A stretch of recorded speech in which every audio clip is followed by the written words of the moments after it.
गुना जनपद से खबर, जहां पर सपा से मसूद आलम खान का टिकट कटने के बाद चल रही राजनीतिक उठापटक पर आज विराम लग गया।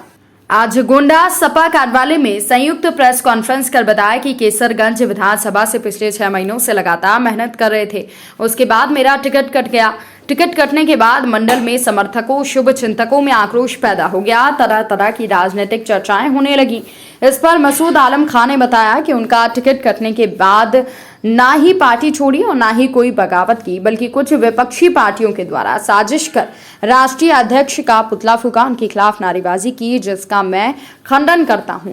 वो लोग ना ही मेरे समर्थक थे और ना ही मेरे जानने वाले। साथ ही कहा कि मैं राष्ट्रीय अध्यक्ष को मुख्यमंत्री बनाने के लिए समर्पित हूं और जिले की 7 सीट व मंडल की 20 सीटों पर समाजवादी पार्टी के प्रत्याशियों को जिताने के लिए काम करेंगे।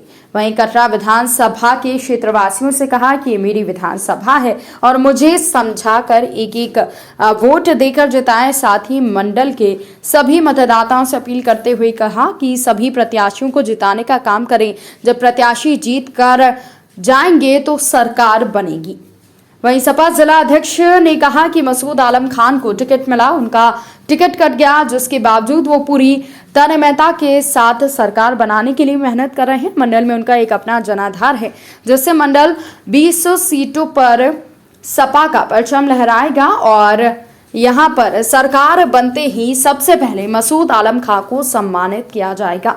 साथ ही प्रेस कॉन्फ्रेंस में मौजूद कटरा विधानसभा के पूर्व विधायक सपा प्रत्याशी बैजनाथ दुबे ने कहा कि इससे पहले हम दोनों आमने सामने चुनाव लड़ते थे, लेकिन इस बार मेरे लिए मसूद आलम खान ने अपनी सीट की कुर्बानी देते हुए ये सीट हमारे लिए छोड़ दी ताकि सपा की एक और सीट बढ़ जाए। साथ ही बैजनाथ दुबे जी विधायक बन सके। अपने समर्थकों से बैजनाथ दुबे को भारी मतों से जिताने की अपील की। साथ ही पूर्व विधायक ने गारंटी लेते हुए कहा कि सरकार बनने पर बड़ा सम्मान उन्हें दिया जाएगा। उनके सम्मान में हम कोई कोर कसर नहीं छोड़ेंगे।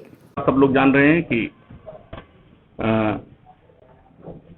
पिछले 6 महीनों से मैं कैसरगंज विधानसभा, जो कि बहराइच जनपद के अंतर्गत आती है, वहां से मैं चुनाव की तैयारी कर रहा था। पिछले 1 वर्ष पहले 29 दिसंबर 2021 को समाजवादी पार्टी में माननीय राष्ट्रीय अध्यक्ष जी के सानिध्य में शामिल हुआ था। लेकिन अब चूंकि वहां पर टिकट नहीं हो पाया कैसरगंज में, तो इसको लेकर के हमारे तमाम कार्यकर्ताओं में बहुत बड़ी तरह की बातें आ रही थी।